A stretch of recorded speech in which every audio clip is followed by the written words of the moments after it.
전문직이 유튜브를 시작하지 못하는 이유를 대부분 이렇게 생각합니다. 시간이 없어서, 말을 잘 못해서, 영상 찍는 게 어색해서. 그런데 제가 현장에서 전문직 분들을 만나보면 진짜 이유는 따로 있습니다. 실력이 없어서가 아닙니다. 오히려 실력이 있어서 못합니다. 이 말이 이상하게 들릴 수 있는데요. 그런데 의사, 변호사, 한의사와 같은 전문직 분들은 대부분 머릿속 기준이 굉장히 높습니다.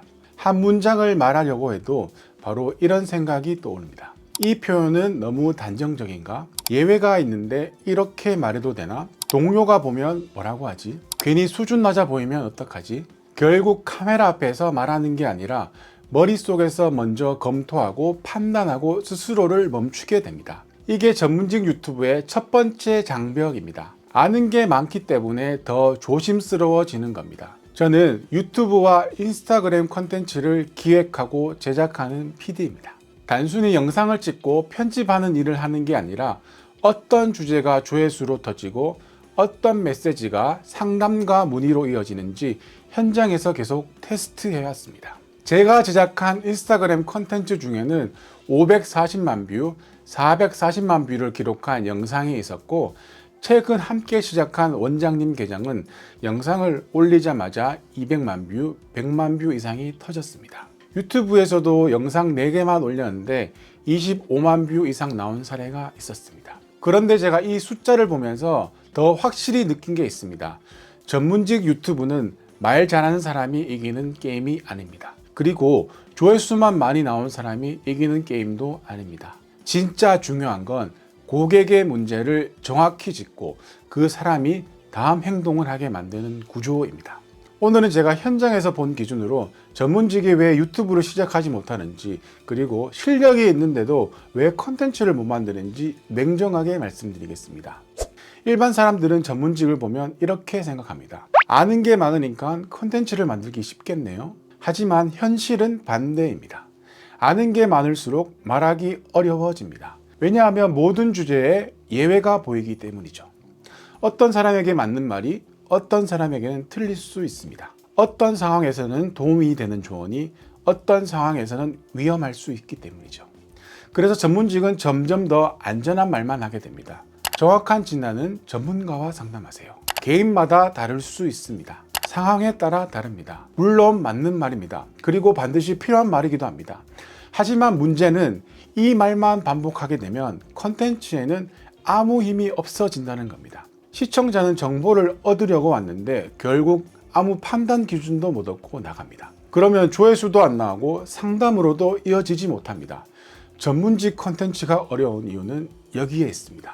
정확해야 합니다. 동시에 쉬워야 합니다. 조심해야 합니다. 동시에 명확해야 합니다. 가벼워 보이면 안 됩니다. 그런데 너무 딱딱하면 아무도 보지 않습니다. 이 균형을 못 잡으면 영상은 둘 중에 하나가 됩니다. 너무 안전해서 안 보는 영상, 아니면 너무 자극적이라 오래 지속하기 어려운 영상. 전문직 유튜브는 이 두 가지 사이에서 길을 찾아야 합니다. 여기서 또 하나 문제가 생깁니다. 전문직 세계는 생각보다 좁습니다. 누가 어떤 콘텐츠를 올렸는지 금방 알게 됩니다.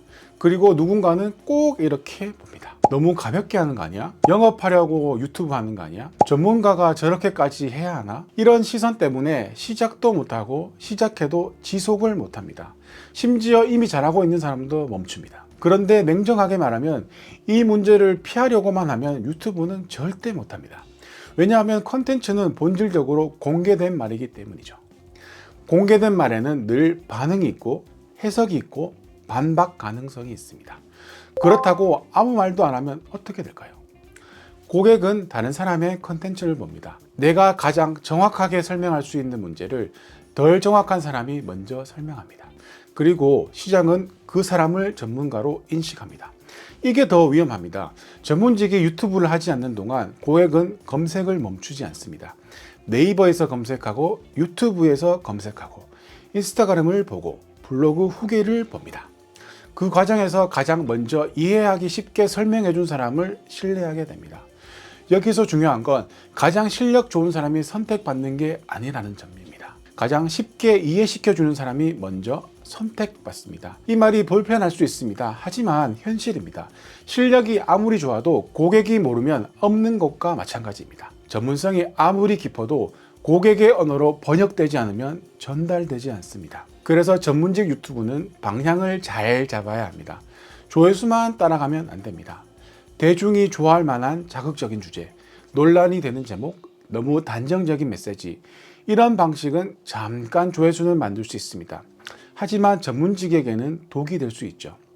오해를 만들 수 있고 불필요한 논란을 부를 수 있고 결국 스스로 더 말을 아끼게 만듭니다. 전문직 유튜브는 인기를 얻는 채널이 아니라 신뢰를 쌓는 채널이어야 합니다. 제가 여러 전문직 컨텐츠를 만들면서 확인한 것도 이 지점입니다. 조회수는 자극으로 만들 수 있습니다. 하지만 상담, 문의, 예약, 계약은 자극만으로 만들어지지 않습니다. 시청자가 이렇게 느껴야 합니다. 이 사람은 내 상황을 정확히 알고 있네. 이 감각이 생겨야 전환이 일어납니다. 그래서 저는 전문직 컨텐츠를 만들 때 항상 조회수보다 이것을 먼저 봅니다. 누구에게 말하는가? 어떤 불안을 건드리는가? 영상이 끝난 뒤 어떤 행동으로 이어지는가? 이 세 가지가 없으면 조회수가 아무리 높아도 사업적으로는 약한 컨텐츠입니다. 예를 들어 치과라면 단순히 임플란트 잘하는 법을 말하는 게 아닙니다. 임플란트 상담을 받았는데 지금 바로 해야 하는지 고민해야 하는 사람에게 말해야 합니다. 이비인후과라면 어지럼증 원인을 넓게 말하는 게 아닙니다. 어지럼증 검사를 했는데 이상이 없다고 들었지만 계속 어지러운 사람에게 말을 해야 합니다. 세무사라면 절세 꿀팁을 말하는 게 아니라 매출은 늘었는데 세금 때문에 통장이 돈이 남지 않는 대표에게 말을 해야 합니다. 변호사라면 좋은 변호사 고르는 방법을 말하는 게 아닙니다. 소송까지 가야 하는지 합의로 끝낼 수 있는지 불안한 사람에게 말을 해야 합니다. 이렇게 타깃이 좁아지면 조회수는 줄어들 수 있습니다. 하지만 전환 가능성은 올라갑니다. 왜냐하면 보는 사람이 명확하기 때문이죠. 전문직 컨텐츠에서 가장 강한 순간은 시청자가 정보를 많이 얻었을 때가 아닙니다. 자기 상황을 정확히 들킨 것 같을 때입니다. 그때 신뢰가 생깁니다. 그리고 그 신뢰가 상담, 문의, 예약, 계약으로 이어집니다. 그렇다면 전문직 컨텐츠는 어떻게 만들어야 할까요? 첫 번째, 고객의 불안에서 시작해야 합니다. 전문직이 하고 싶은 말이 아니라 고객이 실제로 검색하는 말을 잡아야 합니다. 고객은 전문용어로 검색하지 않습니다. 고객은 자기 불안으로 검색합니다. 두 번째, 정보가 아니라 판단 기준을 줘야 합니다. 전문직은 단정이 부담스럽습니다. 그렇다면 단정하지 말고 기준을 제시하면 됩니다. 세 번째, 영상 끝에 행동을 설계해야 합니다. 도움이 되셨다면 구독, 좋아요만으로는 약합니다. 비슷한 고민이 있다면 프로필 링크에서 상담을 신청하세요. 이렇게 연결되어야 합니다. 다시 한번 말씀드리지만 전문직 유튜브는 말솜씨나 조회수 싸움이 아닙니다. 고객의 불안을 정확히 짚고 신뢰와 상담으로 이어지는 구조를 만드는 일이 핵심입니다. 그런데 본업을 하면서 주제 선정, 원고, 촬영, 편집, 업로드, 분석까지 직접 하기는 쉽지 않습니다. 유튜브를 시작하고 싶지만 막막하다면 지금 고정 댓글에 링크를 눌러 상담을 신청해 주세요.